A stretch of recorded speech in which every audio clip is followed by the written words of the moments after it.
All right, Chandler, you've silenced all your devices? Silenced. Okay, good, because we had that issue with someone else when they were camera boy before, and now, funny enough, they're on the show. Kai Larsen, welcome to the show. What's up? Hey, it's good to have you, dude. Especially now because you are a lot more of a part of what we're doing. So, this is kind of a good intro for people to get to meet you and see you are now officially Bushwhacker 3. So it'll be fun to kind of get to talk about who you are, what you do. People can get to know you, and then also what we have planned. And we can go into a little bit more detail. It's not just going to be your backstory. It's going to be about how you can contribute to everything we do. So I think it'll be a lot of fun. The first thing I always like to get into is just kind of your backstory. So, I mean, you're only 19, so you're a really young kid. You're younger than pretty much anyone we do anything with. Can you tell me, and it's kind of funny, I'm going to ask you, tell me about your life growing up, but it's like you're basically still growing up. So tell me about, who you are, kind of where you came from and how you got to this point. Okay. It's kind of crazy when you put it that way because, I feel young but also old at the same time. So it's we're all kind of growing up. But, I guess to get started, I'm Kai. I'm 19 years old. I've lived here in Utah for most of my life. I lived in Idaho for a couple of years, and I spent the summer in Alaska this year. This will always be my home, though. But growing up, I don't really know where to touch on. But growing up, I was always pretty outdoorsy. My parents liked to take us camping and do things like that. So I kind of grew up around nature, being outside, and it's hard not to, especially when you live in Utah. So growing up, I just kind of was outdoorsy, and I guess that's where my love for photography kind of came to. Is when I was 12, when I was in the Boy Scouts. That's when I started doing a lot more stuff like that. And when I was 14 was around the first time that I picked up a camera. And it was also around the first time that I went on a backpacking trip. And we did like a 5-day backpacking trip to Kings Peak, which is the highest peak in Utah. And being 14 years old, that seemed pretty crazy to me. And that was when I ordered my first camera too. It was a GoPro, so it wasn't even anything crazy. And I just wanted something to kind of document life and just kind of the adventures that I was going on, as well as just kind of the things that I was doing and sharing just nature and just the beautiful things in the world right now and all that. So I think it's a little crazy for me to hear. Like you said, it was crazy as a 14-year-old to be going on a backpacking trip into the winters. And for me, hearing that, when I was 14, I had a totally different upbringing. I was just wanting to play video games and, baseball and volleyball. And here you are, you're just out in the outdoors, backpacking, picking up photography. You legitimately have, it's got to be at least a 7-8 year jump on me from when I started all the photo stuff, which is really cool. So you were doing a lot of the adventure stuff kind of before you really got into photography and where we're at now. Yeah. What is one of the trips that you can remember from that time that really stuck in your mind? That was your favorite trip, whether it's camping, backpacking, anything like that. Oh man, it probably was that backpacking trip, to be honest. It was my brother, my dad, and I, as well as 11 other people, because it was a Boy Scouts thing. And we just had some really good leaders and just some of the other adults around us too. One of the things about me is I've always been naturally inclined and not afraid of talking to adults or people that are a lot older than me. And so I feel I was friends with a lot of the adults there. And so it just was a good time. And I just remember not having cell phone service and just backpacking and coming across animals and swimming in lakes and just doing all this stuff outside. And it just kind of, I think that's probably the first trip that I went on that I was holy cow, I really love doing this stuff. And that's probably the one that I remember the most, and probably the one that stuck with me as well, because I feel that was a pretty big accomplishment for me as a 14-year-old. Another one would also probably be Flaming Gorge. We went that place is cool. Yeah, we went to Flaming Gorge when I was also 14. This trip was actually before the backpacking trip. And that's when one of my older brother's friends had a GoPro. That was the first time I'd ever found out what a GoPro was.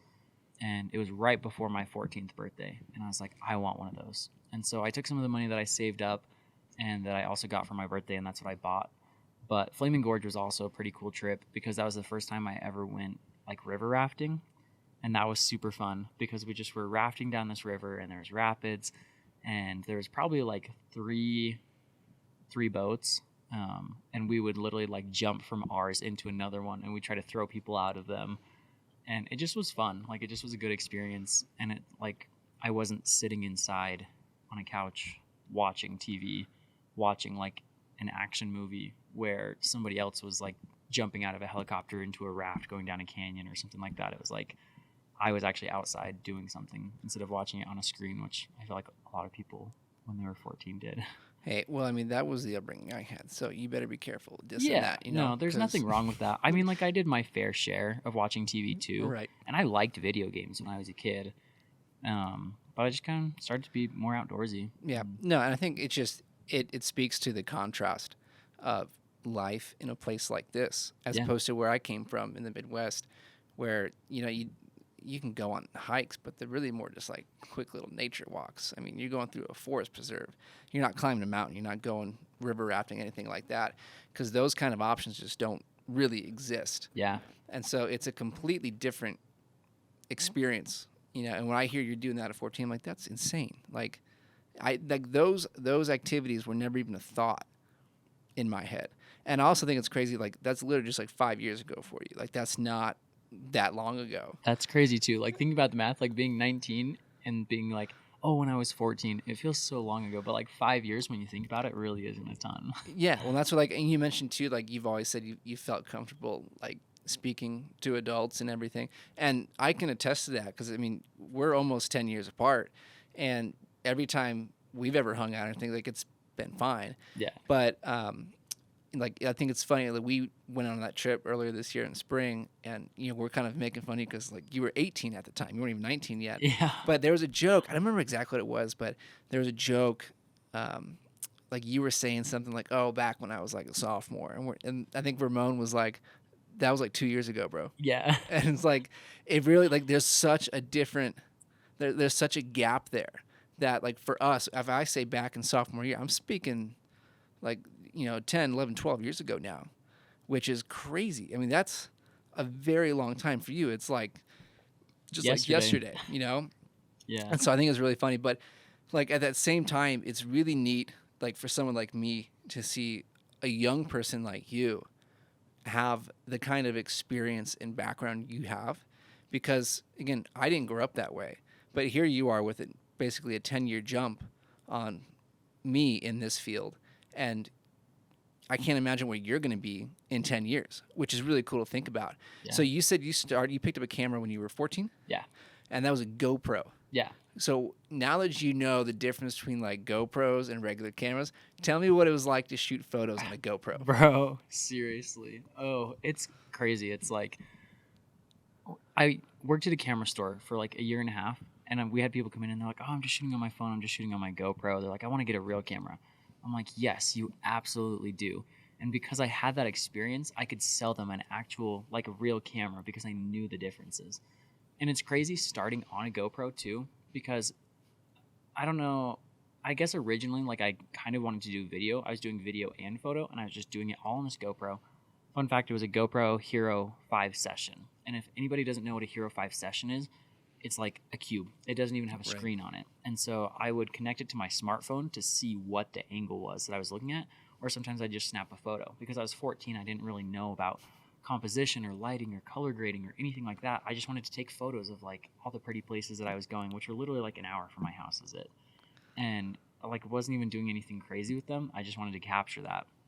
And the thing with the GoPro is they're like so warped and wide angle, and it's like you can't even really do a ton with them besides maybe some landscape photos, and you also don't have a ton of control, which is like the crazy thing. Like once I actually realized that, hey, this GoPro isn't working for what I want, and I think I'm like ready to go to the next step. And so I kept the GoPro, but I saved up. I've had a job since I was 13 years old, and I just saved up and I got my first camera, which was a Potato, aka a Nikon. It was a Nikon D3300, and I loved that camera. I think I got so obsessed with it so quick that, like, I don't know if most people actually learn this or somehow if they just pick it up, but like, the exposure triangle, like you've seen the diagram, that's like aperture, ISO, shutter speed.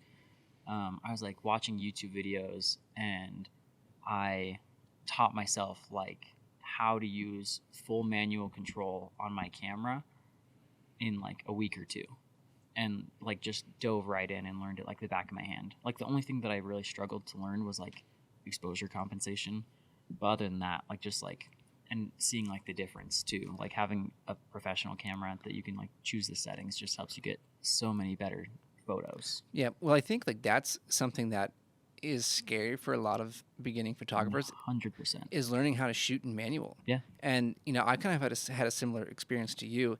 I picked it up almost right away. I'm like, oh, this makes a lot of sense. But a lot of people, I think, just feel averse to trying to even start down that path. But I think you're right. Like once you learn how to adjust everything yourself, you have so much more freedom and control over the type of photos you're getting. Yeah.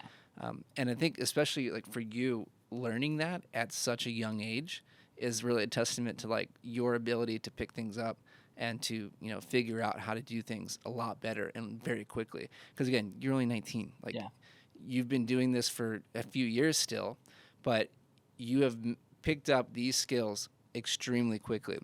I want to ask you like what was the best way that you were learning? Like what were the resources you were going to? And I want to maybe throw a suggestion out there because you made a comment just now about Nikons being potatoes. So is it safe to assume that one of the guys that you like to follow and keep up with is Sam Newton? Oh yeah, 100%. Aside from Sam Newton, and you can even talk about his work as well, but like where were you going to learn about this whole film, video, photo, media space? Yeah. So I think to answer that question, everybody knows exactly what I'm going to say. I'm going to say YouTube University. And who specifically on YouTube? It's free. I mean, specifically on YouTube, I mean, Peter McKinnon is the big one. Everybody knows Peter McKinnon. That's where I started. In the photography world. Yeah, I think everybody started there. But honestly, I kind of moved over to Matty Hapoya for a while. Like, interesting. I guess it kind of just was, they were doing different kinds of videos. When I first learned about Peter McKinnon, I was like watching all of his old videos, like all of his old tutorials. And I think by the time I was like 16, he was doing other kinds of content that all of it wasn't super informational, but I felt like Matty Hapoya was.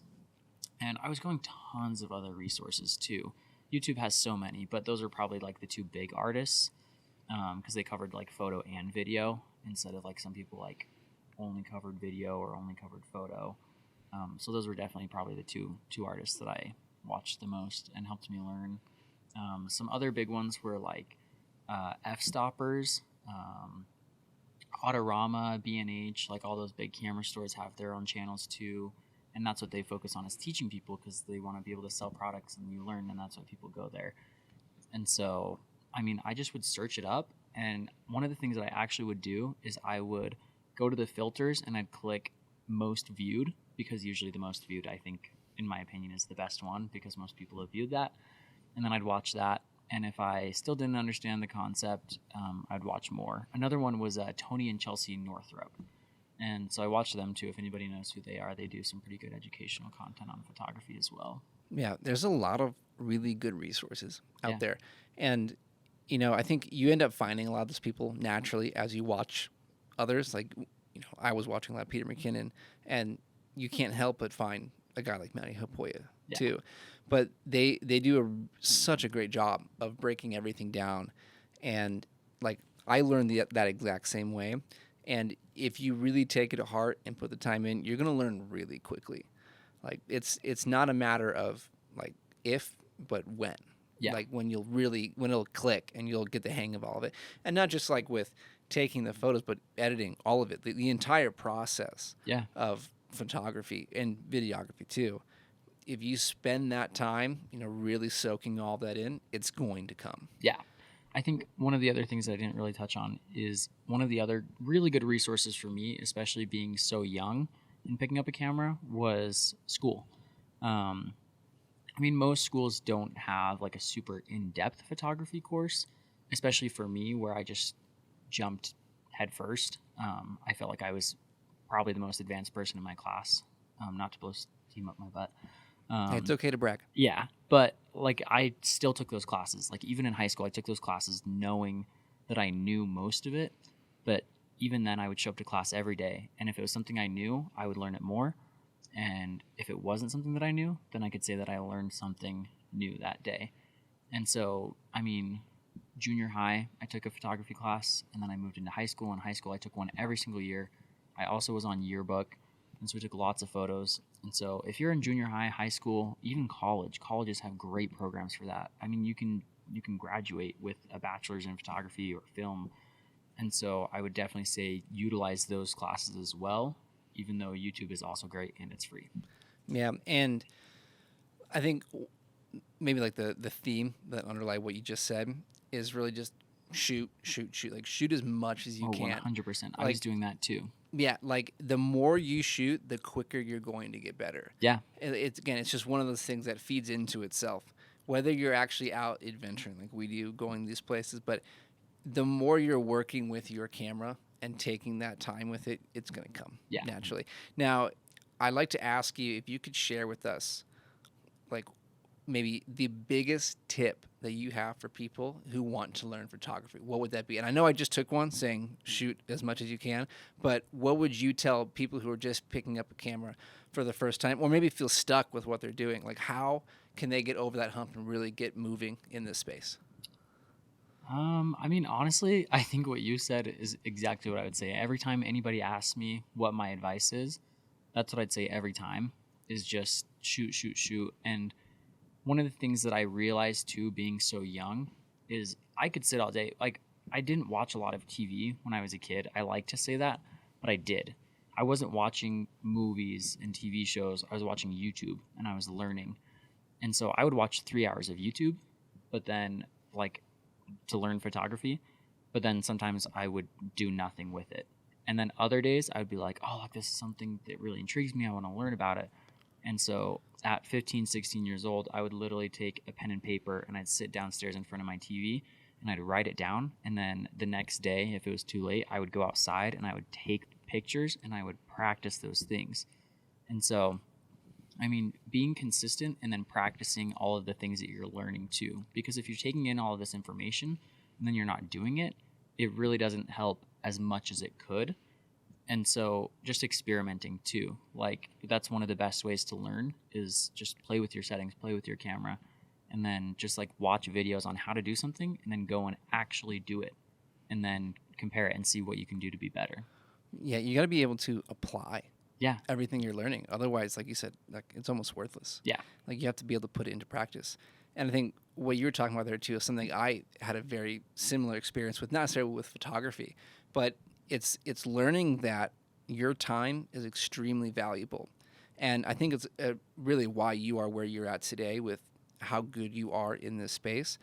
Because if you're utilizing your time in productive ways like that, and you really grind through it, spend 2-3 years doing that, it's going to show dramatically at the end. Like when I was in college, still older than you, but I was, instead of going out and partying and playing video games, watching TV, like I spent a lot of my time reading and watching different educational videos, debates and stuff on YouTube as well. Yeah. Like that was how I spend my time. Yeah. And because I did that, I know there's a drastic difference in who I am now as opposed to who I could have been had I spent my time doing other things. Yeah, absolutely. And I think that's one of the biggest things that people should take away, even from this show already today. It's like your time is extremely valuable, and how you choose to spend it is going to show years down the line. Yeah. That's something I have to remind myself of every day, and it kind of helps keep you on track. But I think that's one of the things too is like it's not just for content creators. I mean, anything that you do in life, if you take the time to learn it and learn it from somebody else, then go and apply it, because that's how you keep it memorized, or that's how you get better at it. And so it works with anything. It works with music, it works with art, it works with poetry. I mean, anything that you can name. I mean, it works with like off-roading. Like if you want to learn more about off-roading, like and just take the time to learn and then practice it. Yeah, you got to go do it. Let's talk about one of your applications of your work. And what I want to get into here is Red Bull Rampage. Okay. So, when we had first met, you had told me like you shot Red Bull Rampage, and Yeah. here I am. I knew what it was, and I knew it was a big deal. Yeah. I really didn't know much about it, but I was like, dang, this kid, he shot Red Bull Rampage. I mean, he's only 18. Like, that's incredible. Yeah. How did you get into shooting something like that? Okay. I guess to preface this, like I mentioned earlier, in junior high and high school, I took yearbook. And so one of the things that some people know about me, honestly not a ton, because it's not really the work that I post anymore or share a lot, but it's still the work that I love, is sports. I love high-action sports. I love watching it, love shooting it. Hence the GoPro when you started. The GoPro, yeah. I mean, a lot of people think GoPros go with fast, high-paced action sports. And so that's what I did throughout high school. I mean, I wish I had one of my yearbooks with me right now. I wish I could show you. But like, especially my junior and senior year, I was in charge of my yearbook, and probably 75% of the entire yearbook is all my photos, especially for all the sports teams. And so that's one of the things that I was really intrigued with when I started photography too. And so that's one of the things I took the time to learn, and then one of the things I took the time to incorporate because I was doing it for yearbook. I mean, for 4 years throughout my school. And so, I mean, I just was doing that, and I just found out about Red Bull Rampage when I was 14, when I first picked up a camera. And my dad works for Maverick, who's one of their sponsors, and so he got tickets. So I actually didn't get like paid, like, hey man, like, you're 18, we love your work, come down to Red Bull Rampage and we'll pay you to shoot. I actually just showed up, and I went to one of the media tents, and I asked to talk to whoever was in charge of that. And they called the lady on the radio, and she came down, and she was super nice, and she came and talked to me. And she's like, hey, like, it's day of event. Like, I can't, like, give you a media credential or anything like that. And so I was like, oh, like, that's totally fine. But she's like, let me get your email, though, and you can email me the photos that you like, and we'll see if we can license them from you. Because Red Bull's a huge company, and all these companies have, like, licensing deals. And I shot Red Bull when I was 18. It's probably some of my favorite photos I've ever taken. And that was last year. And, I mean, I don't know if it really matters too much. I reached out to her. She never really said anything back. But I ended up posting these photos, and I had a lot of the actual riders that I took the photos of comment on these photos. And I had Kyle Straight, who's actually probably one of my 2 favorite riders for Red Bull Rampage. He actually messaged me, and we were talking a little bit, and he commented on my photo, and then he actually ended up posting it on his Instagram and tagging me. And from that tag, one of his sponsors actually reached out to me, and they said, hey, Kai, like, we love this photo. We would love to license it from you. And so they paid me to license that photo, which all in all ended up working out for me because I got a free ticket. I got to go shoot a sport that I loved, and I ended up getting paid for it in the end, even though I didn't have like a media credential. And then I ended up going back this year as a spectator also and watching.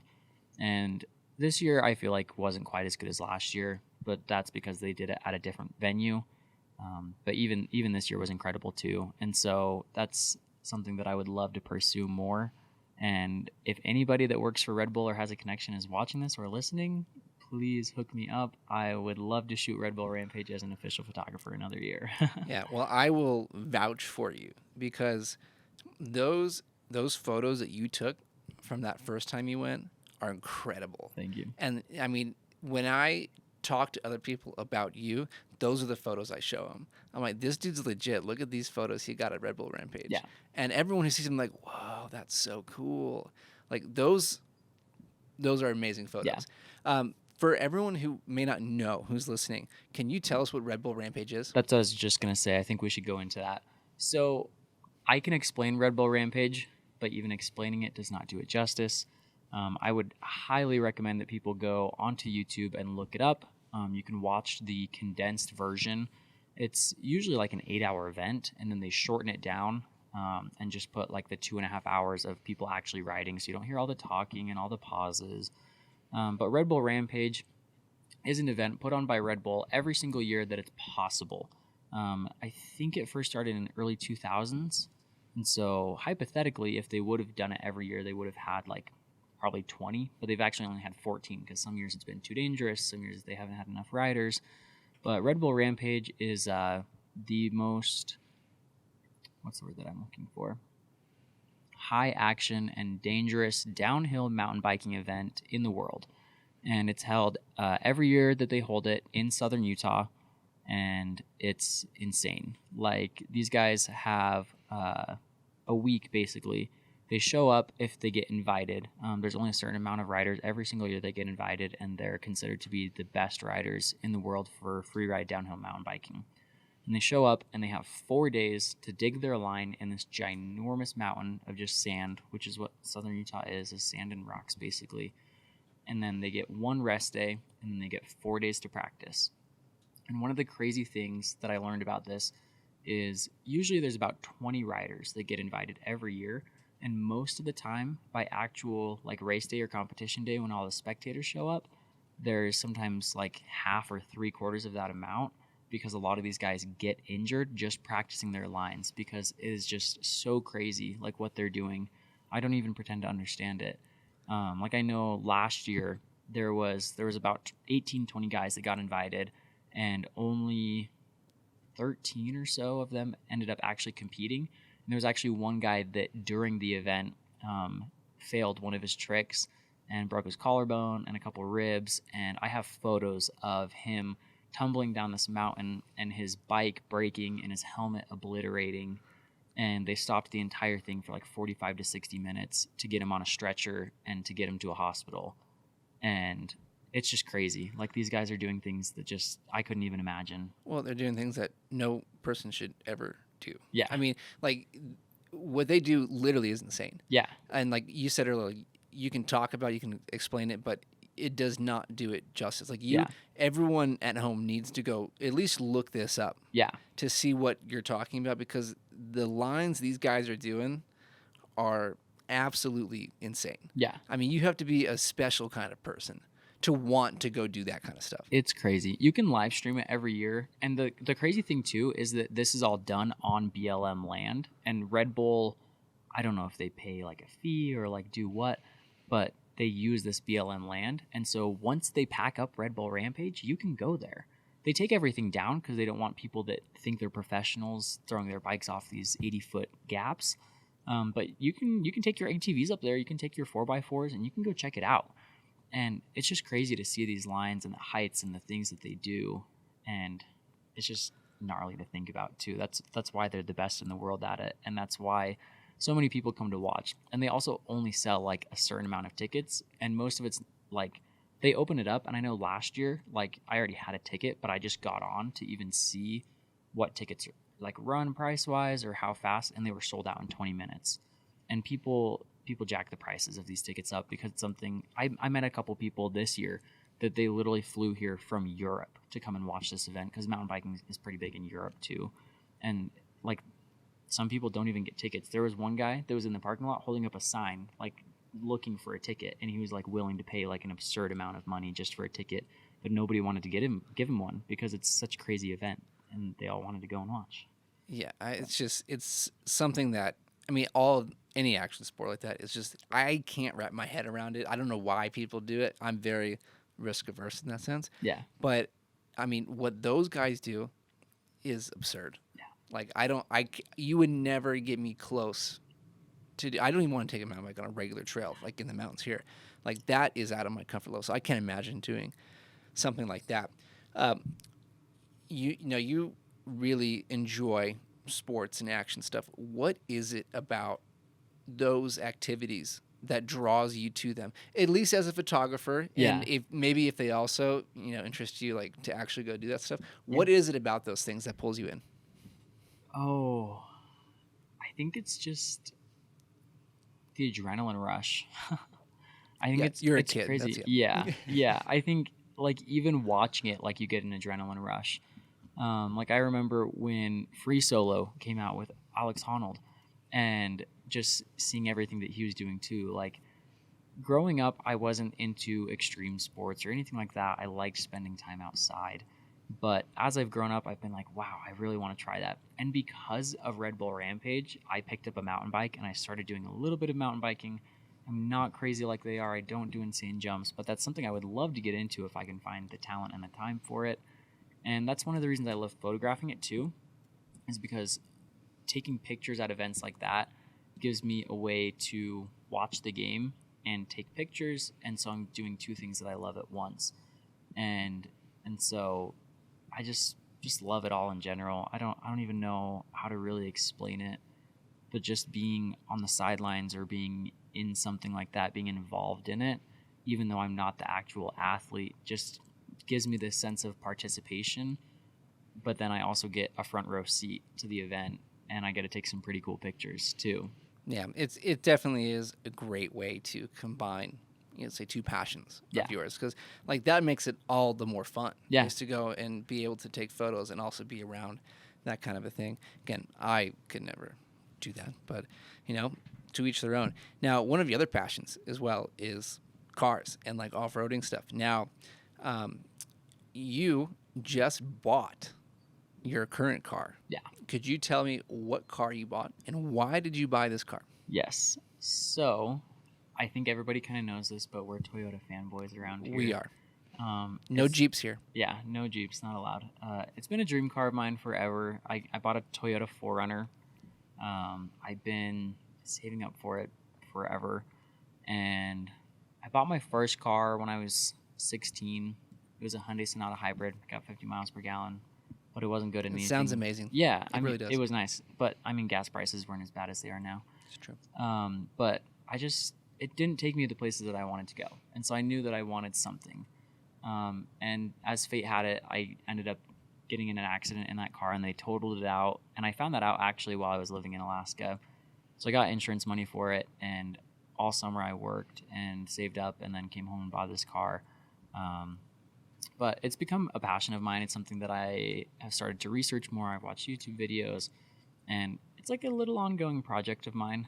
And so there's a lot of things that I want to do to it, and there's probably going to be some videos going around. If you follow me on Instagram, you'll see me post about it all the time because it's just something that I'm passionate about now. And so it's something that I am looking forward to. Yeah, we all go through that. I mean, when I bought my truck, I was the same way. Yeah. Like even before I bought the truck, I'm looking at all the mods I can do. I'm like, I'm going to do this and this and this and this. Only one of them has actually happened, but you can't help but dive into that rabbit hole and get sucked into it. Yeah. It's kind of the same way with photography. It's like any hobby really. Like when I was younger, I was like, oh, like there's some hobbies that are more expensive than others, but it's not true. Any hobby that you pick up, you can make it as expensive as you want it to be. You're gonna sink money into it. Yeah, and it's because you love doing it. Yeah. And I think a lot of people, they may see that stuff and if they don't love car stuff or photography, they see it and they're like, well, why would you ever do that? Yeah. Well, it's because it's what I love doing. Yeah. And in that situation, it's not a waste of money. Because if you really love doing something like that, there's no amount of money that you could really spend that would not be worth it. Yeah. And to take it and have experiences like going to Red Bull Rampage, or like now that you have your 4Runner, you could go off-roading and get to places that would be really cool. And we have tons of places in mind for you. Yep. But it opens up a whole new world that you can get to experience in a new way. And it definitely is something that, everyone has their own avenue they go down. Ours just happens to be photography and off-roading, which is great. Now, what mods are you really wanting to do to your 4Runner? I know that opens up the door to so many things. That is a can of worms. But maybe give us your top 5 things you want to do to your car, because you were just talking about this to us right before we started recording, so I know they're on top of your mind. Oh, 100%. They're always on top of my mind. I mean, I go to work and I come home and I'm like, I just worked for X amount of hours just to be able to afford this part. I mean, top 5, I honestly want to change the whole car. I would love to I want to make it my own. And that's the thing about cars too, is once you start modifying them, it's like, this isn't something that somebody can go to the dealership and buy. And I really like that because it's like, that's my car. And like, if you follow me on Instagram, like you'll start to see it. And like, I follow people on Instagram too, that they do this to their car. And if I ever saw them, I'd be like, that is so-and-so's car. You'll recognize them too. And it's cool. And it's another thing to find common ground and make friends on too if they have a similar interest. But going back to your question, top 5, I definitely want to get a lift kit and suspension. That's, something that makes an off-road vehicle important. Yeah. I'm still doing research on exactly what I want to do, and I would love to do a full long travel suspension kit on it eventually. I don't know if I want to spend that money, but it would be cool having like a Baja car. They can go like 60 miles an hour over bumps and like feel nothing. But definitely a lift and suspension, because that helps with the overlanding and off-roading. I want to get a wrap eventually. I want to wrap my car and just make it something cool and custom and something that is just me. Maybe something that's Bushwhacker related along the lines too. Hey, we support that. Yeah, exactly. And I'm going to add some lights. For anybody that hasn't seen my 4Runner, it's like a metallic gray, and I like darker looks. I feel like it's kind of a menacing car, which is kind of the point. Well, you're a menacing person. Yeah. Yeah. And so I'm going to add some amber lights. I'm planning on changing all of my lights over to high power LEDs that are amber, because I like the metallic gray with like the yellow look. I feel like it's kind of like Batman-ish. Trying to think what else. I rooftop tent, 100%. That's something that is a little bit more spendy for the one that I want. But for all the camping that I do, it would be nice to be able to just store things in my car and then camp on top of it. Yeah, one thing that I'm definitely jealous of people like you with 4Runners or any car that is not a truck, is the ease of which you can get into, a high quality rooftop tent like that. Now, like, I could get a bed rack and do that, but like, I don't want to have the open bed. And like the other solutions for me, if I don't want to do that, are very expensive. Whereas you guys just put a little roof rack on and get the tent, you're done. It's a couple grand, and like that's easy. But for me, I'm like it sucks a little bit when I see you guys have them. Like, dang it, I wish I could do that. Yeah, that's the hard part with the truck, and that's actually one of the reasons that I bought the 4Runner too, is just because I wanted something that, when I bought it stock, I knew it would take time and money and all of those things, and I wanted something that I could go car camping in until I had the money to buy all the things that I want to do to it, or until I could buy a rooftop tent.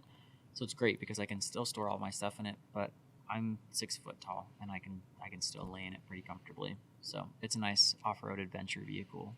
Yeah, it's definitely nice, and I think it's definitely something that we'll be excited once you really get that thing up and ready, because we can all go out and we can go to really cool places as a group, and not just have, because a lot of times we can go out. Me or Chandler, we might be the only ones with like a truly good off-roading car, and so we have the most capability, which it's nice to have someone who can at least do some of that. Yeah. But a lot of other people don't have that car. They're bringing some sedans down. Yeah. Like Subarus, and Subarus are great, but a lot of them don't have the clearance. They don't have four-wheel drive. They have all-wheel, which makes a big difference when you're off-roading, but you need something that's truly capable of going and getting up to some crazy places, going over all these different rocks and everything. Yeah. To really get the most out of that experience. I think that word that you just said is the exact reason that I bought that car, and that's capability. Because having owned a sedan with no ground clearance, I couldn't go all the places that I wanted to go, and that limits the amount of adventures that I can have. Yeah. And, adventures are a lot of fun. Eventually, and I'm waiting until I really get into the situation, but eventually you run into some trouble. And I know you ran into trouble the other day. Yeah. And not to put you on the spot here, but can you tell us about your bumper? Yes. Because you might be needing a new bumper now. Maybe you need to add that to your mod list. Yeah, I might need to add that to my mod list. I want to get a metal front bumper eventually, once I get into more rock crawling, just for protection. But I was out yesterday, and we were mudding and we were running through some puddles, and I guess just the water pressure just going up into my car forced the front. It's just a plastic piece, so it actually wasn't my bumper.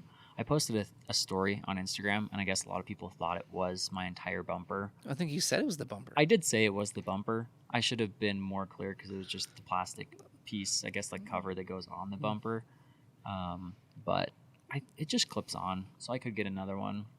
Honestly, I don't mind the way that it looks, but mishaps happen, and that's one of the things that you kind of have to function into the cost of owning a off-road vehicle that you actually off-road. Hashtag say no to mall crawlers. And so sometimes you have to fix things on the car. Yep, it's a real problem. And you ran into that the other day going through a little puddle. And Yeah. I think that's cute. It was a pretty big puddle. Well, we'll see. Yeah. You'll go through bigger ones, trust me. Yeah. Now, I think it's a lot of fun here to have you on the show, mostly because you are a part of what we're doing now. And I think a really good way to intro you with everyone else into what we do is to have you do a little merch plug.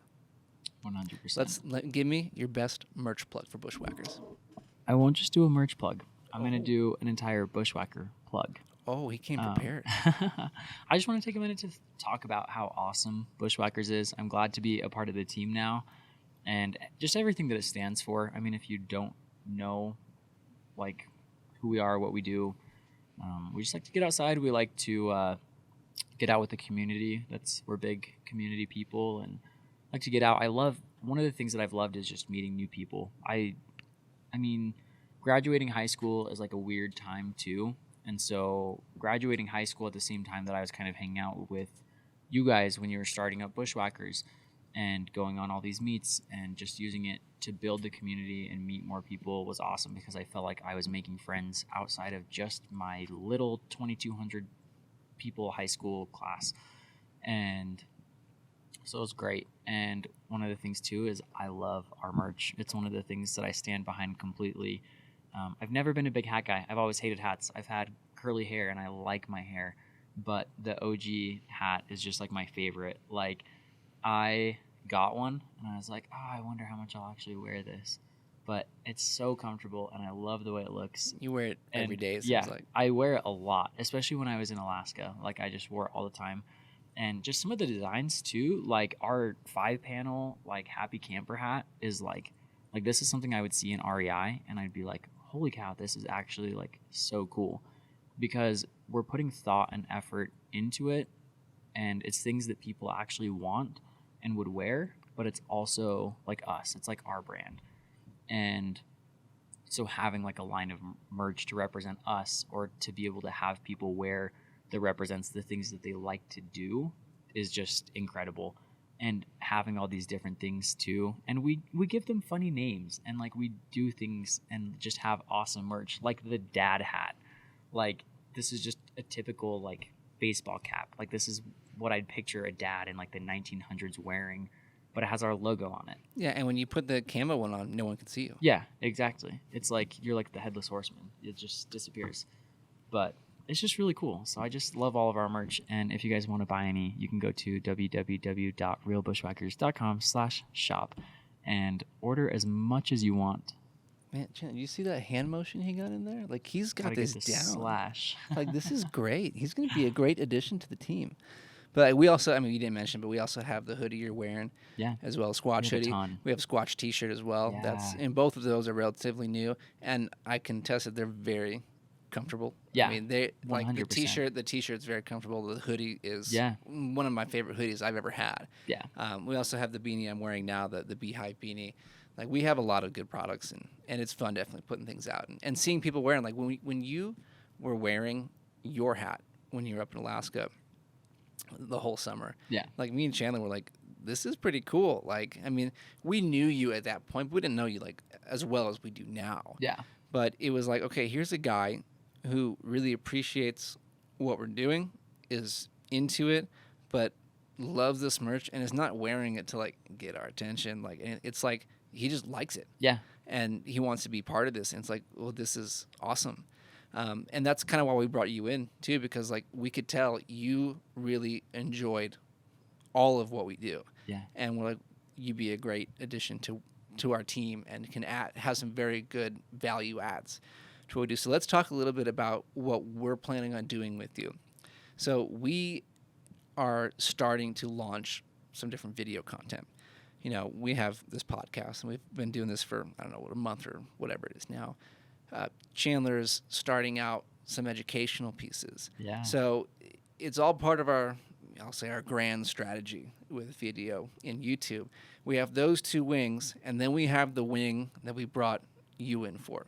Can you talk about that?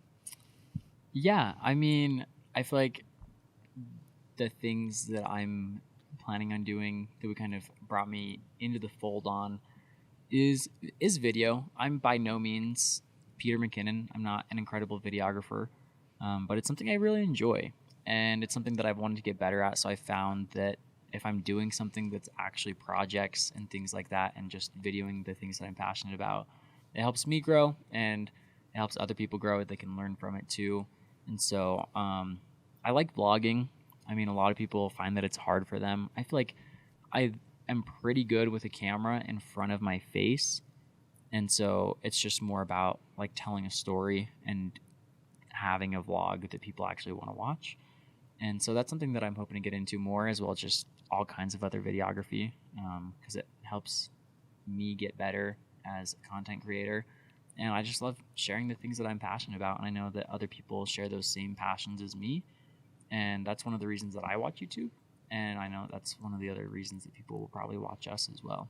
Yeah, and like really just lots of storytelling is what you'll get into. And you know, that'll take place maybe primarily in vlog form. But I mean, obviously, creative limits are whatever you put on yourself. So you can do anything with us. But, you know, you just made a video recently that we put out this last weekend on Saturday about Bryce's truck called the White Whale. Can you tell us about making that video, what went into it, the story behind it?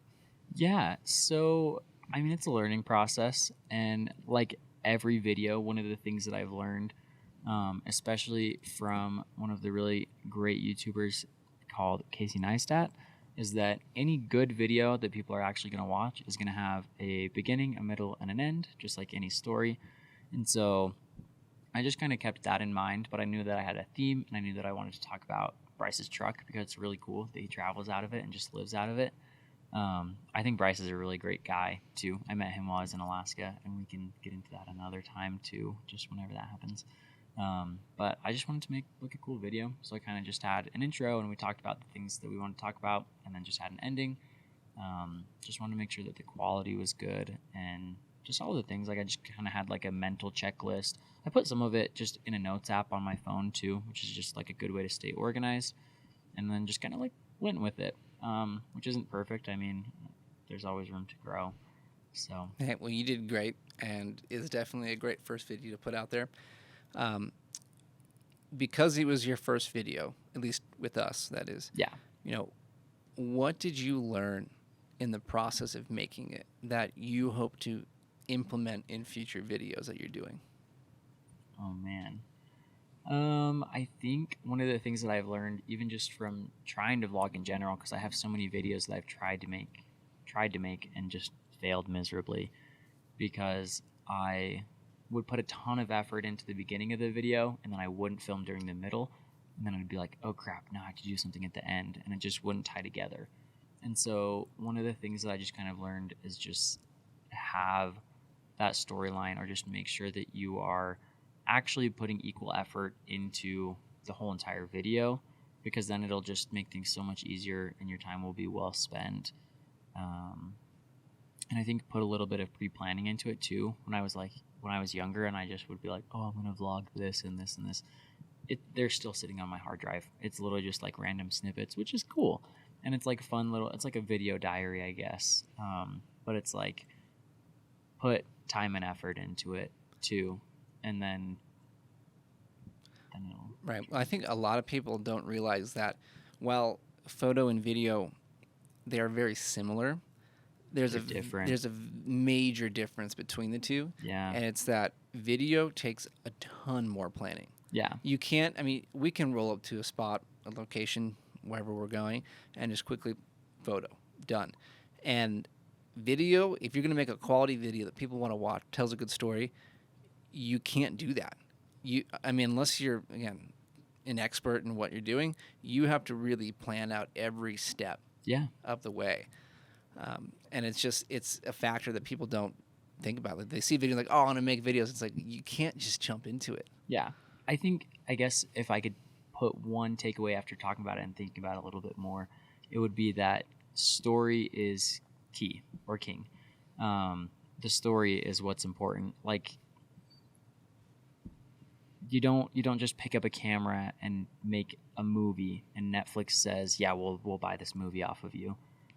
Like any great Hollywood movie, like a lot of the times these have been they've been storyboarding them for 3 years, and it just takes so much effort to go into them. It's a lot harder than you think.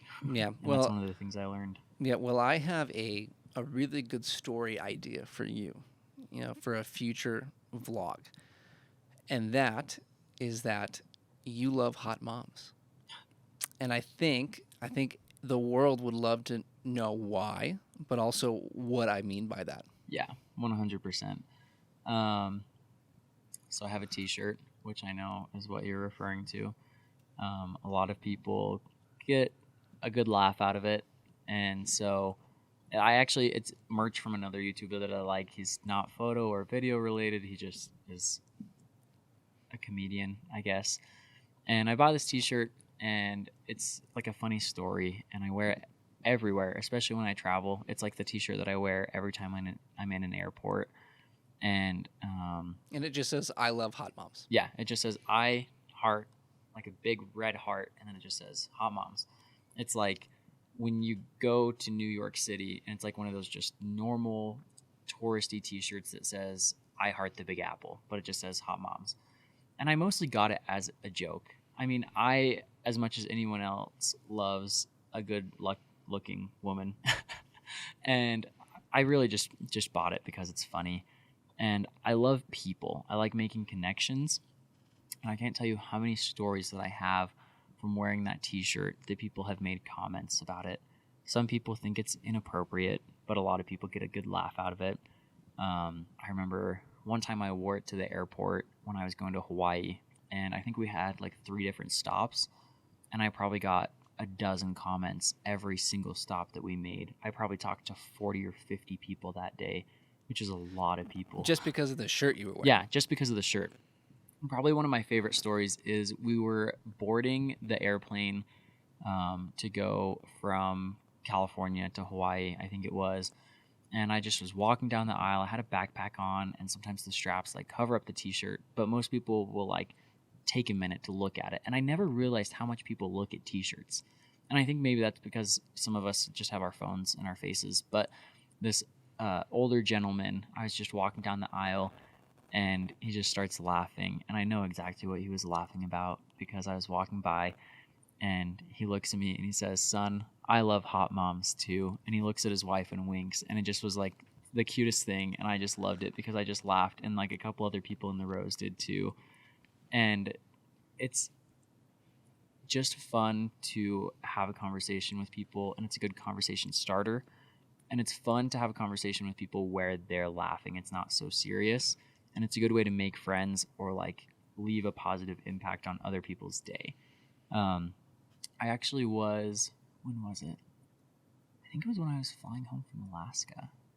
Yeah, I was flying back home from Alaska, and my final stretch from Seattle to here, my flight attendant, the stewardess, actually was a single mother, and she stopped me. And this was like maybe 20 minutes before we were landing, and she asked me, she's like, "Can I bother you for a picture?" And I was like, "Of course." And so I feel like I was getting some special treatment. She asked me to come up to the very front of the airplane, and I walked past all these people, and they just were all laughing. Some of them weren't laughing. They just were looking at me all weird. And there was three stewardesses, and I took a photo with them. And she's like, "Are you okay if I post this on Facebook?" And I was like, "Yeah, of course you can post it on Facebook." And it's just a fun way to interact with people, I guess. Right. I mean, it's a great way to keep things light and fun, and Yeah. and not, like you said, keep things so serious all the time. Yeah. Especially when you're traveling. You can maybe make someone's day. Yeah, exactly. Put a smile on their face, and that's a great thing. Yeah, that's one of the things I think anybody who knows me will learn about me, is that I like to have a good time, and I like to make people laugh, and I like to keep things light and humorous. Yeah. Well, you do a great job of that, and along with that, another story that you have that is a great one to tell is this last summer that you spent up in Alaska doing a seasonal job. Can you tell us about that and take us through, going out there to all the way to coming back and everything in between? Yeah, I can go over as much as possible. I mean, it'll be it would be hard. I mean, there's so much of it. I was there for 6 months. But I guess to just get the basics out, I mean, I just graduated high school. I guess I'd been out of high school for a little while, a couple months, and I just decided that I wanted to change of scenery. From Utah, I think it's good for everybody to get out of their home state for a while, and that's one of the things too. Is just with my passion for travel and wanting to see the world, I had seen photos and videos of Alaska, and I was like, man, this place looks really pretty, and I was just like, I can't even remember what I was doing. I think I was browsing through social media, and an ad popped up, and it was for this company that I ended up going on to work for, and that's when I started to learn about seasonal jobs too. And seasonal jobs are great because you get to travel, and most of the time these places will help you with housing or they'll put you up with housing, and you get to spend an allotted amount of time in a place that you want to see. And so I was like, man, like this seems like the perfect gig. And I'd never lived away from home. I'd never been away from home for like more than 2 weeks. I was fresh out of high school. I was 18 years old, and I just decided to pack up my stuff, packed up 2 suitcases and all of my camera gear, and decided that I was going to move to the middle of nowhere, Alaska. And so I bought my plane ticket after I found out that I got the job, and it was surprisingly cheap considering that where I was at in Alaska is 2,200 miles away. And so I flew there, ended up in Fairbanks, which is the second largest city in Alaska, which is not large by any means.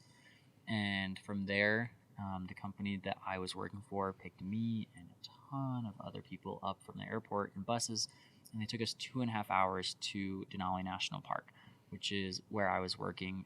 I was about like 1.5 miles, 2 miles ish from the national park.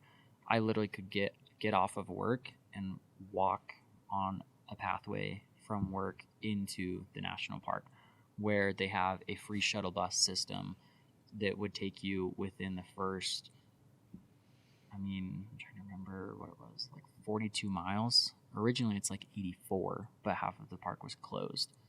And I just spent my time out there. I thought originally I was going out there to document Alaska and Denali, and I was going to take like a ton of pictures in every day. But honestly, I just was enjoying time out there in nature. I was hiking, I was camping, I was backpacking, I was doing all kinds of things. And the company that I was working for had some nice perks too.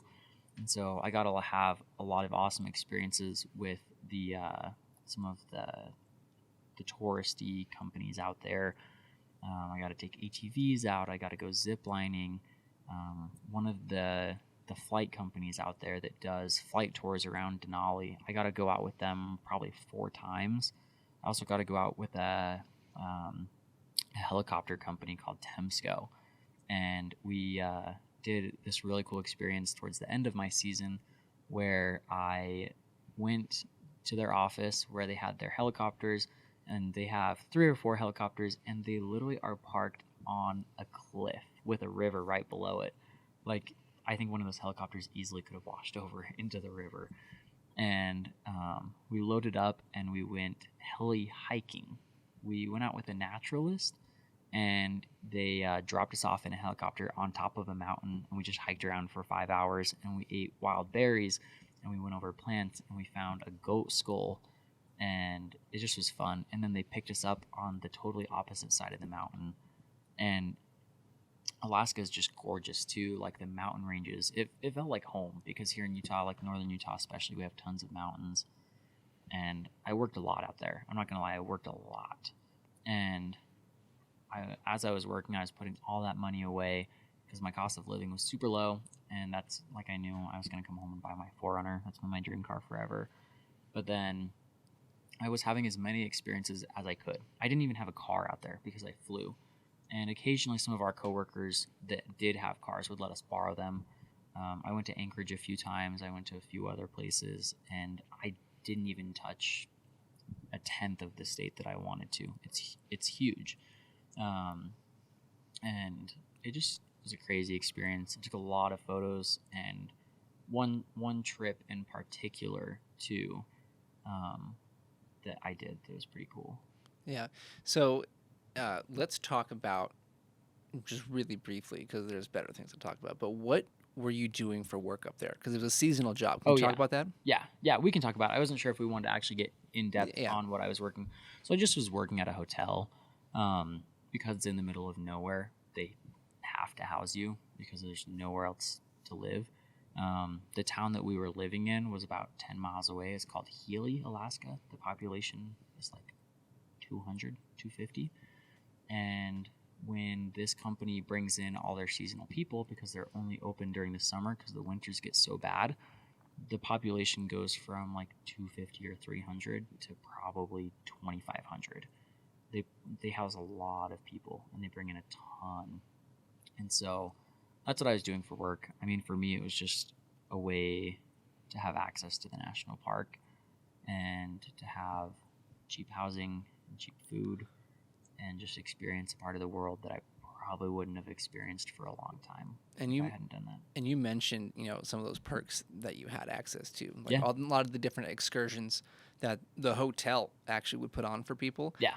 What was your favorite excursion that you got to go on?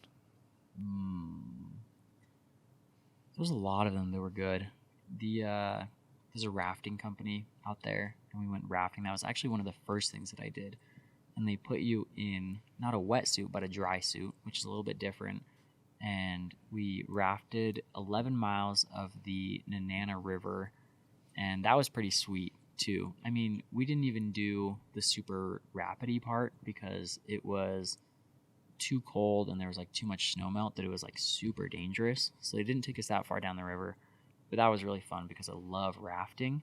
And this river is a consistent 38 degrees like year round, and so it's freezing cold.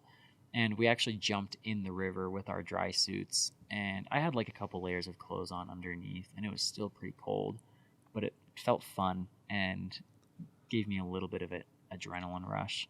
So that's probably one of the things that was the best. But I think number one was the flying I did out there. I got to fly quite a bit with some of the companies, and we did a Denali Peak flight seeing adventure with Denali Air. And over the course of the summer, I got to know the people that worked there and some of the pilots, and got to have like a pretty good, cool relationship with them.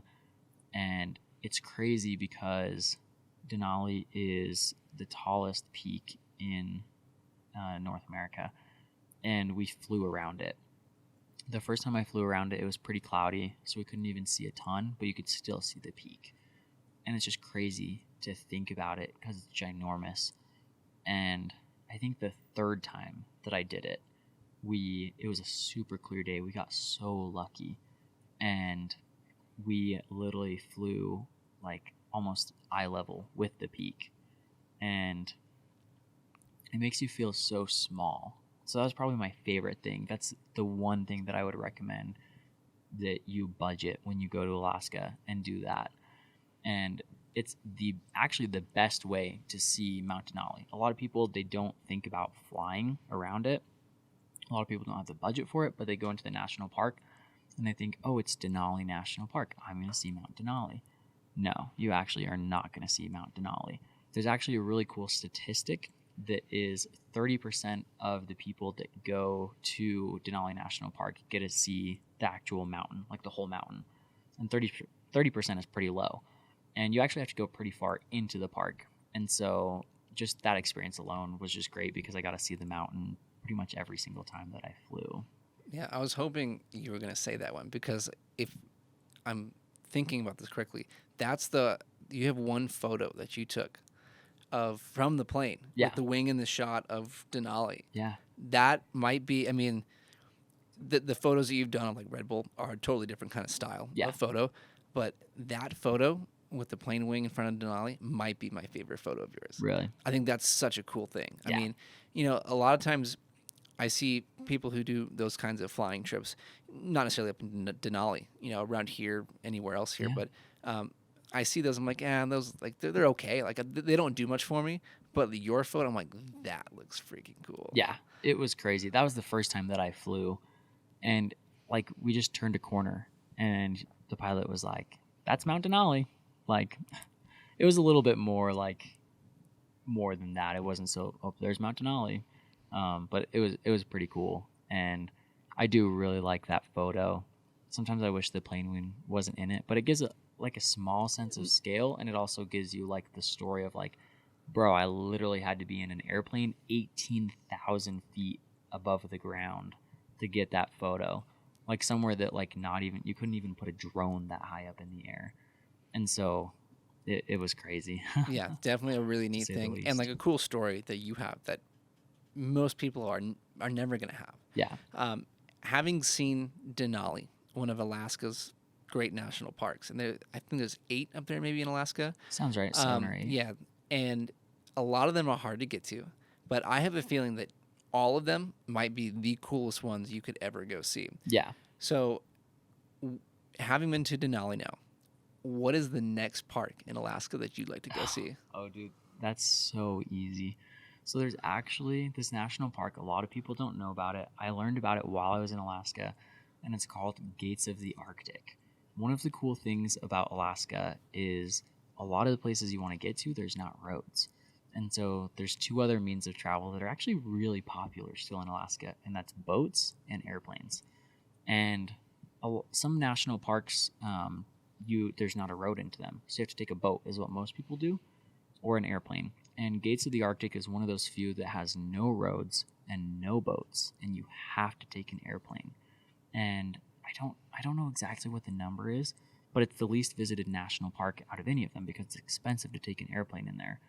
But the views are crazy. The mountain ranges in Alaska are huge.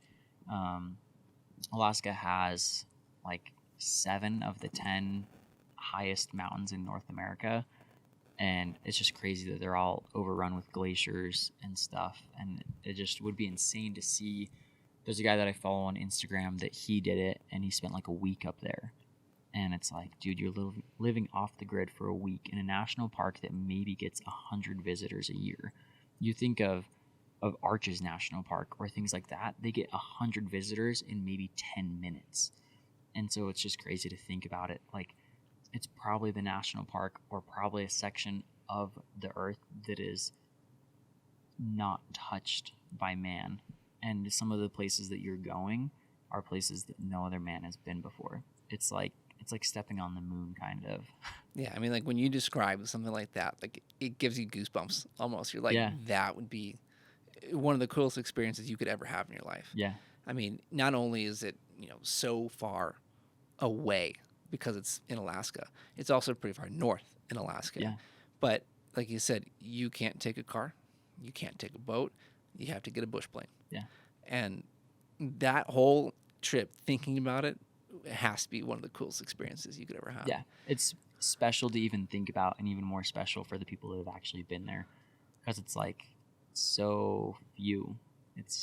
You're like a small percentage of people that have actually been there, seen it. So it's kind of like being in a cool little exclusive club. Yeah, well, like you said, I mean, like a place like Arches gets 100 visitors in a matter of minutes. Yeah.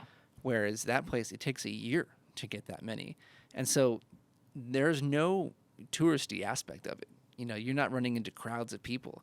You are basically just with yourself in the wilderness of Alaska, which would be amazing. Now, having been up there and having spent so much time out in the Alaskan wilderness, did you run into much wildlife at all? Yeah, quite a bit, surprisingly.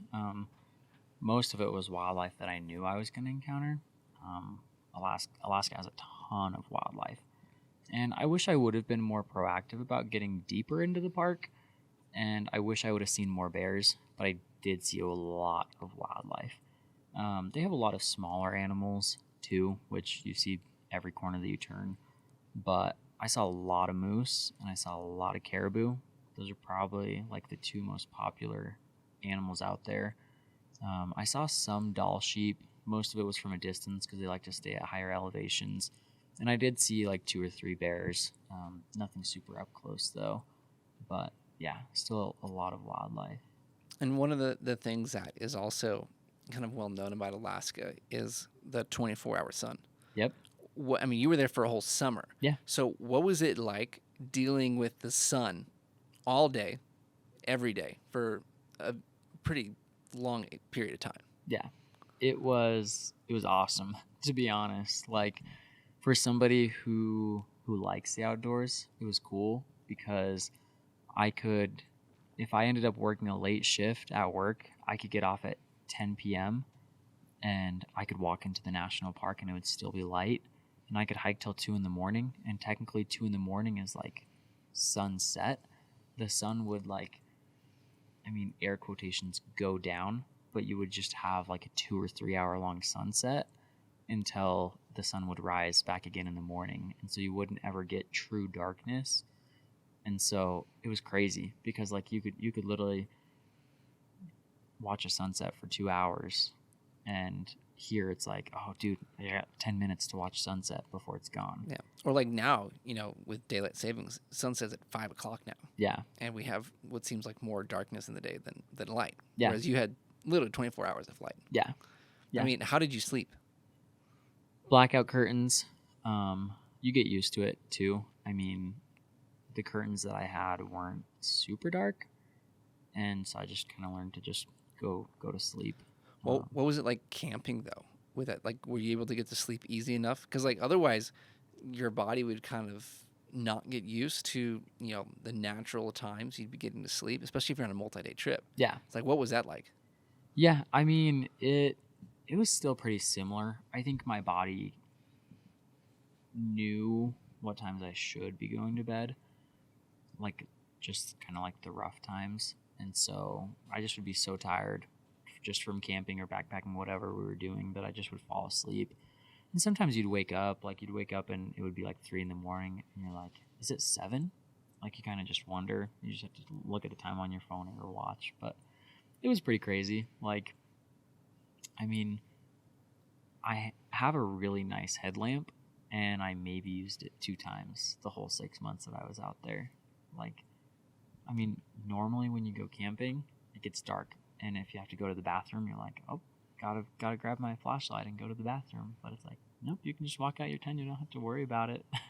You don't have to worry about falling in a hole or anything. That's so wild. Yeah, it's a crazy experience. I hope everybody gets to have that experience one day because it's really cool. Yeah, that'd be sweet. And I know another really cool aspect of your trip, your time up there, was a backpacking trip that you organized, especially because it included one of our good friends now, who was recently on this show as well, Bryce Campbell. Can you tell us about what that trip was like and what all you did? I think it was like 3 nights, 4 nights, right? Yeah, 3 nights, 4 days.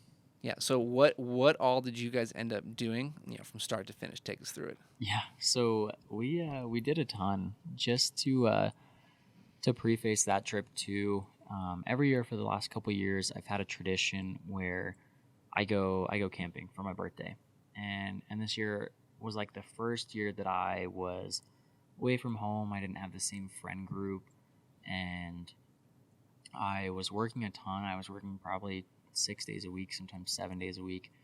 And that was the only consistent time off that I took, like, throughout the summer. I was like, hey, like, I need 5 days off from work, and I'm going to go backpacking. And as I started to figure out this trip, I was like mentioning bits and pieces of it to people that I was working with. And they're like, bro, are you crazy? Like, just the way that we planned it. So I planned this trip over my birthday because I figured it would be something kind of special to me. And I organized it. I had to get permits from the national park because it's a national park. They don't want just millions of people camping everywhere. So I had to do research on how to get permits, where to get permits, where we're going to go. And there's this really iconic place in Denali National Park called Wonder Lake. And we have a really big panoramic photo of it in the hotel that I was working at. And I would pass by it, stand in front of it every single day. And people would come up to me in the hotel and they'd be like, hey, where is that? Like, I want to go there. And I'd tell them, you can't go there. Because for a lot of people that don't know, last September in 2021, there was a huge landslide in the national park. And they've known about it. They knew it was happening. And then it just pretty much just collapsed. And from talking to the park rangers all summer, it's going to take 5 or 6 years to build a new road. And they're estimating it's going to be about $1 billion project to put a new road, because yeah, it's so, I don't know if it's just remote or just like because of the way that the landscape is in Alaska. It's hard to build anything like that after it goes out. And I said, I'm not going to let that stop me. And so I called around to some of the airlines or like small businesses in the area and found one that they fly people in and out of the park. Because fun fact, there's actually some hotels in the back of the park that were old mining settlements before they expanded the boundaries in the national park. And so because people technically owned that land before as a national park, they claimed it from the United States government, and then they ended up either selling it or just passing it along to their kids, and their kids turned it into a hotel. And so it became like resorts back there too, like very few people back there as well. But this company was flying people in and out. A lot of it was those people staying at the hotels, and they actually told us that we're the only people that they flew out all summer to go backpacking. That's back pretty there. cool. Yeah, so it felt really special. We had a weight limit. I invited a couple people. I had 2 friends that lived with me and worked with me that they wanted to come, and then I thought we'd actually have room for 2 more people, but it turns out we only had room for 1. And good thing I only had 1 person actually be super serious about going, and that was Bryce. I'd never met him in person, only talked on social media, and he decided that he actually wanted to do it. And for anybody that doesn't know where Bryce is from Charleston, South Carolina, which is further than Utah. And so he flew from Charleston, South Carolina, all the way to Fairbanks, where he caught the Alaska Railroad, and he rode the train all the way down. And I met him in person a day before this trip, and he just decided that he was all in. And he literally bought his plane ticket like 3 days before he got out there, and he just fully committed to it, and we decided to send it. He paid for his flights just to get to Alaska, and then we had to pay the company to fly us in and out of the park. And it was actually pretty nice because some of the companies that I work with, Teton Sports, I'm an ambassador for them. I had quite a bit of camping gear from them, so we didn't have to worry about buying any additional camping gear, really.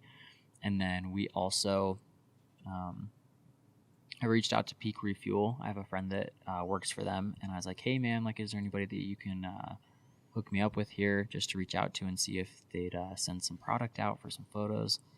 And ended up getting them to send me a very, very large amount of backpacking meals, like enough for all 4 of us to eat food for the 4 days that we were out there. And so really the only cost for me, at least, not talking for Bryce, just to get out there was just the cost of the plane to get out there. And there's a lot of things that we had to do. We had to get a special certification before we could go backpacking in the park to be able to get our permit. And we just decided to send it. And they dropped us off at the Kantishna airport, and we loaded up all our gear. They had other people get in the plane to take back out, and those people were staying at the hotel, and they saw us all with our backpacks, and they're like, you guys aren't staying at a hotel here? We're like, no, we're going backpacking. And they're like, that's crazy. And one of the ladies that like was working at the backcountry hotel was like, you guys are probably the only people that I've seen out here this whole year too. And this was in July. And it just was a crazy experience. We hiked from the Kantishna airport on the park road on the other side of the closure. And we probably hiked 6 miles on this road until we got to Wonder Lake, because you actually can drive up to it when the park road is open, but it's a no camp zone. And so we actually had to hike about 2 miles up a hill, and that's where we set up camp because it was outside of the no camp zone. And so we camped there. We camped there for 2 nights, and there actually was no water up there, so we had to come down every single day to get water, which honestly wasn't bad because we wanted to hang out at the lake every day too. So we did that. And the second day that we were out there, or actually the third day we decided this is too far up. We're doing too much bushwhacking to get up there. covered in cuts and scrapes and bruises and mud because we were literally pushing tree branches out of the way and walking through shrubs for 2 miles, just straight uphill. Like, it probably was 2,500 feet of elevation gain, and we just decided we'd had enough of it. And so we decided to pack up all our stuff and head back down, and we just spent our last day at the lake, and then we decided we were going to spend our last night camping somewhere more not so high in elevation before we went back. And that last day was July 28th, and we kind of just went down. We hung out by the lake, and there was actually some people from one of the other hotels out there canoeing. And I probably shouldn't be admitting this on video or on audio, but I asked them, I said, hey, like, is there any way that I could, like, use one of your guys' canoes? Like, this looks like super fun. And the guy was really nice about it, and he told me, hey, man, like, I really appreciate you asking, but no, I can't let you do it. Like, it's a liability for our company. And I don't know if he said that just because he had to, but they left, and they didn't lock the canoe up before they left. I don't know if he did that on purpose. And so it was around midnight, and we decided we were going to take it out. And so we took the canoe out, and we just kind of canoed on Wonder Lake as the sun was setting at midnight. And fun fact, it actually, like, carried over into my birthday. So I was sitting on a lake watching a sunset on my birthday in the middle of nowhere, in a place that nobody else went backpacking, doing probably one of the coolest trips that I've ever been on when I turned 19. And we just kind of hung out. Like, we cooked food, and Peak Refuel has some awesome meals. I wasn't expecting some of them to be that good, but compared to some other MREs that we had out there as well, it was like, holy cow, this is like eating at McDonald's and then going out to, like, a really fancy dinner restaurant. And so we just hung out. Like, we took photos, we played cards, just spent time in nature. We had some crazy wildlife experiences too. We saw a huge bull moose in Wonder Lake, and we sat and watched it for 2 hours. And I ended up, I was taking photos of it, and then I ended up walking back to everybody where they were sitting, and we hear rustling in the branches, and this moose pops out of, like, a shrub or a tree, and it's probably 30 feet away from us and walking right towards us. And I was like, oh my gosh, this is crazy. And he just kept coming towards us. And then we realized, okay, he's getting too close. Like, this is a huge, dangerous wild animal. And so we decided it's time to go. And we started walking up the mountain. I was taking photos still, partially, as it was walking towards us. And I was like, okay, this is getting too close. And so I started booking it, and he started running, but not running towards us. He was paralleling us. And he just was like, I mean, I guess it was a casual walk for him because he has 4 legs and he's fast. But it was crazy to have this ginormous moose with big antlers 10, 15 feet away from you, just running and just walking into the woods, paying no attention to you, really. He was aware that we were there, but he wasn't, like, coming after us, which we thought he was at first. And so that was probably one of the craziest experiences of the trip. I'm just glad it was a moose and not a bear. We also found some caribou right next to our camp, and me and my buddy Roman stayed up till 2 a.m. just watching these caribou just graze. And then they ended up just walking off into the sunset, and we're like, okay, it's time to go to bed. And then just went to bed, and it just, like, felt so unnatural because it felt like a dream, and it just was a crazy experience. And then we loaded up into an airplane and flew back and spent the night in the hotel room of the hotel that I worked at.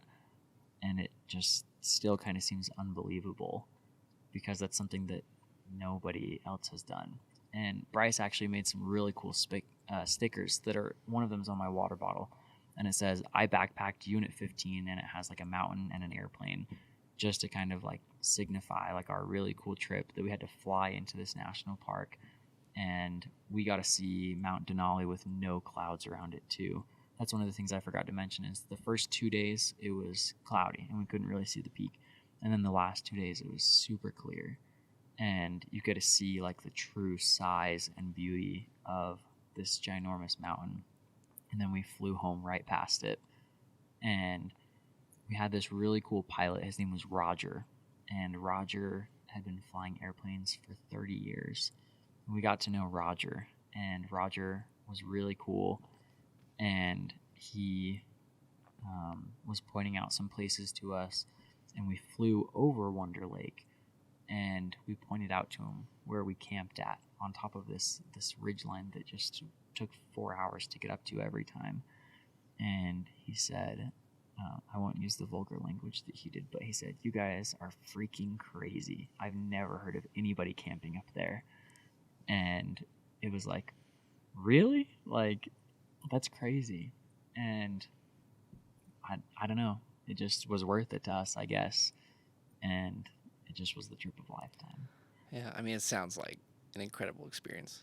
I mean, listening to you tell that story, I'm like, I need to do something like that. 'Cause Yeah. that'd be super cool. Yeah. And like, what was that like to do all of that with people you really don't know Yeah. all that well? It was fun because experiences like that is how you get to know people really well. Like, I mean, if you threw me in a room like here with people that I didn't know, I'm a pretty outgoing person, so I probably would make some effort, but I'd probably be on my phone a lot too because sometimes it's awkward. But we didn't do that. We just all talked and we got to know each other and we played cards, and we didn't care what we each thought about each other. And I don't know why that is, but we just weren't afraid of all the other things that come with a normal social life or like cultural norms. Like, we just shared about ourselves and we just were our quirky own personalities, and we just kind of bonded. And so it felt like I'd known those people for a long time, especially Bryce.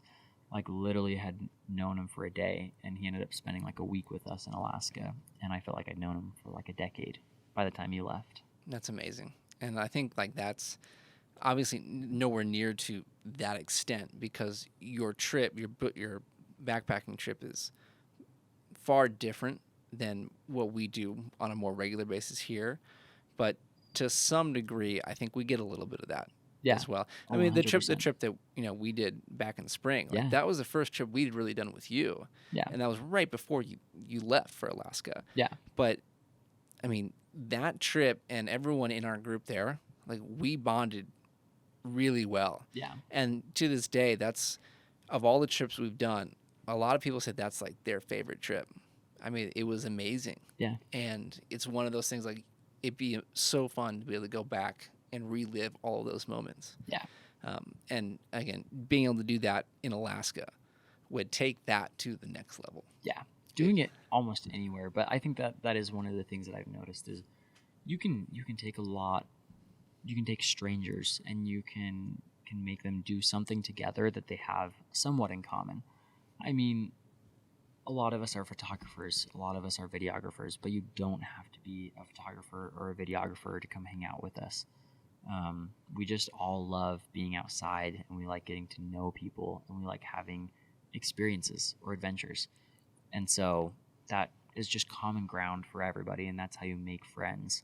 And that's how you break those barriers of what makes you different. It doesn't matter to the Bushwhackers, to us, what is different about you, because we're going to love you either way, and we have something that is in common. And so I think that helps us all kind of make friends and enjoy our time together. Yeah, it's really well said. Thanks. Really, really great words, especially from a 19-year-old kid who, went to Alaska on a whim, left us, and came back 6 months later with a great-looking mustache. Thank you. Thanks, sir. But I think that just really is an incredible experience. And it is something like, looking at someone of your age and what you do, like, it really is impressive that you go out and do that kind of thing. Not only do you say yes to a trip to Alaska, but you put together a backpacking trip up there in a place you've never been with people you've never been with. Yeah. Like that really says something about who you are, who we are, to be able to go do stuff like that with other people. And it really is a powerful way to get to know people. And I think looking back on all of that, it's probably easy to say, like, would you do that again? Yeah, I mean, 100%. I mean, it's a no-brainer. It's a no-brainer. Yeah. I want to go back. Yeah. I want to take people with me too. So, like, if you had the option to do another seasonal job next year, would you take that? Ooh, that's actually a tough question. That's one I've been thinking about. I don't know if at the moment I would do another seasonal job, especially because when I did this seasonal job, I didn't have a car payment, and now I do have a small one. I definitely want to go back out there again, though. And if I could, I mean, a lot of people know what Trova trip is. I would love to do like a Trova trip, or even just get some people together that sound interested in that. And since I've been out there before, I would love to be like a tour guide and do that. But I'd have to put a little bit more thought into doing another seasonal job out there for now, just because of life circumstances at the moment. Well, in the meantime, you can help run trips here with us and with our community here in Utah and elsewhere. Yeah. And I think it'll be a lot of fun to have you out on the road with us and with everyone else. Yeah. And I think they'll enjoy being out with you, and you definitely will be a good host, a good tour guide for people. So it'll be good. I think this is a good place we can wrap up for today. You'll be back on the show at some point just because you work with us now. We'll just have some good casual chats. It'll be fun. But before we go, I would like to ask you one last question about your trip, your entire trip to Alaska, not just the backpacking trip, but the entire summer. You know, because you're so young, you had never been to a place like that. You hadn't lived away from home. You know, what was the biggest thing that you took away from a 6-month trip? And that, you know, what is the biggest lesson that you learned through that whole time? I think I learned a lot. It's hard to put it all into words, and I'm sure there's a lot of key takeaways. I think some of the most important things that I kind of picked up is that getting outside of your comfort zone is important. You learn a lot, you grow a lot, and that the world is bigger than you think. When I was in high school, I thought, this is it. These are going to be my friends for the rest of my life. And I'm going to kick back. I'm going to relax. I'm going to work a part-time job. And I'm just going to hang out. And life is going to be good. And then that all shattered for me. I mean, I graduated high school. The girl that I was dating throughout my entire high school experience, we broke up. And I just wanted to have other experiences. And I think Alaska taught me that I need to do more, and I need to see more, and I need to contribute to I don't know if I want to say to Earth, but don't just take it for granted. I think one of the things that I did while I was in Alaska too was spend a lot of time outside, and Alaska is one of the cleanest places that I've ever been, because the people out there just have a connection to it and they take care of it. And I literally would see people that if they saw you like littering or drop something, they would either pick it up or they would say something to you, and they'd say, hey, pick that up, because it's important that we take care of like our national parks. And there's so much that I learned out there too. I kind of just learned how to be like on my own, and I learned how to do things for myself, as well as just kind of like not be so surrounded by earthly things like cell phones and things like that. I really enjoyed being able to not have cell phone service, or be able to even just go and put my phone away and just go sit at a lake and set up a hammock and just enjoy my time up there. And there's a lot that you learn from moving away from home, or going somewhere new and learning from cultures and the people out there.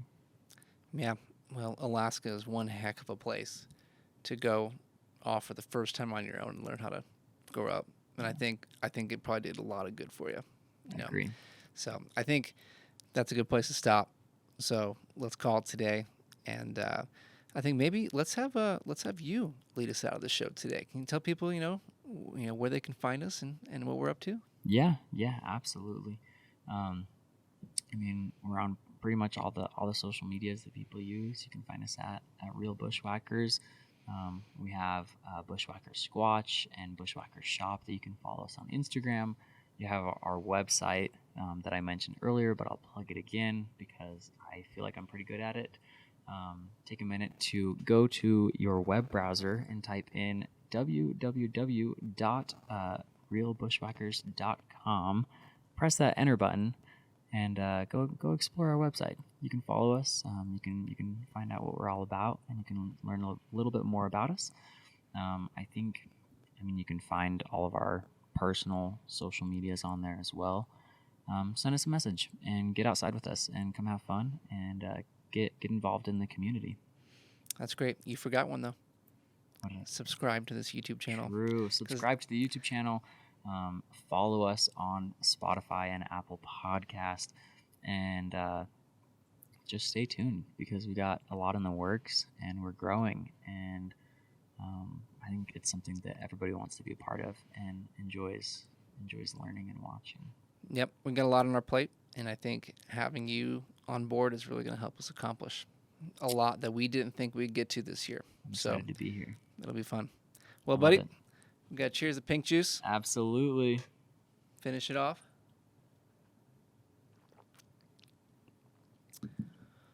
I think that's a wrap. That is a wrap.